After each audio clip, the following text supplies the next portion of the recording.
wax dhiba iyo wax qaxara iyo wax maaragtay dadku xun midna dooni mayno inaanu ka hadalno waxaan ka hadlayaa hadallada xanta ah ee aadan axmed ku soconaya dhegtayada ka badatay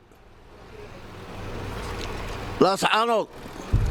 aadan axmed isagaa ugu horreeyey isagoo garaadkiisii wata 83 nin baanu ku tagnay garaad quro 83 wata ma jirin taa waan ka hadlay waxaan kaloo ka hadlay aadan axmed dagaalka waa ku dhintay oo waa ku dhaawacmay oo gaadiidkiisii waa lagu qabsaday oo raggiisii waa lagu haystaa iminka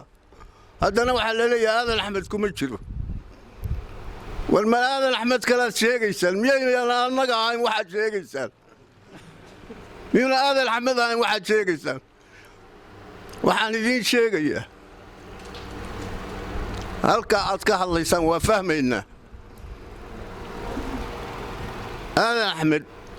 dagaalka kuma jiro waa fahmaynaa ujeeddada loo leeyahay war aadan axmed baa leh ujeeddada aad ka hadlaysaan waa fahmaynaa aadan axmed baa leh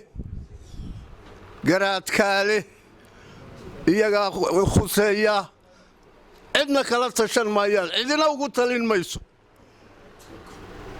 waxaan idiin sheegaynaa ninkii isle waad ugu talinaysaao noogu talin kari maysid garaadka iyagaa noogu talinaya annana garbihii dhinaciisa tubnaa baannuna waxaannu oggol lahay wax allaale wuxuu yidhaaho yaannu ku go'aantanna ninkii wax kale u fadhiya iska tag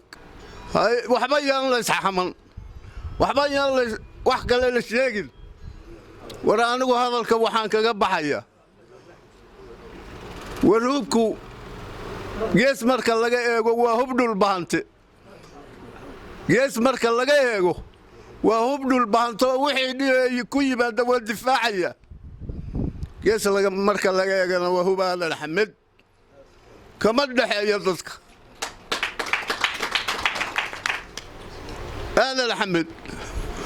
kuwa gacanta ku haya iyo garaadkooda iyo cuqaashooda iyo waxgaradkooda u taliya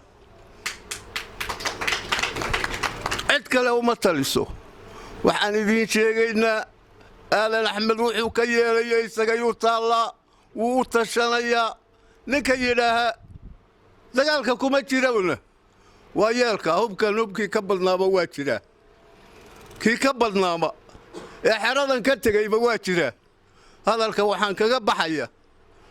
hantida annaga u talina meesha taalla ninowna haysodhanin waad ugu talinaysaa wasalaamu calaykum waraxmatullaahi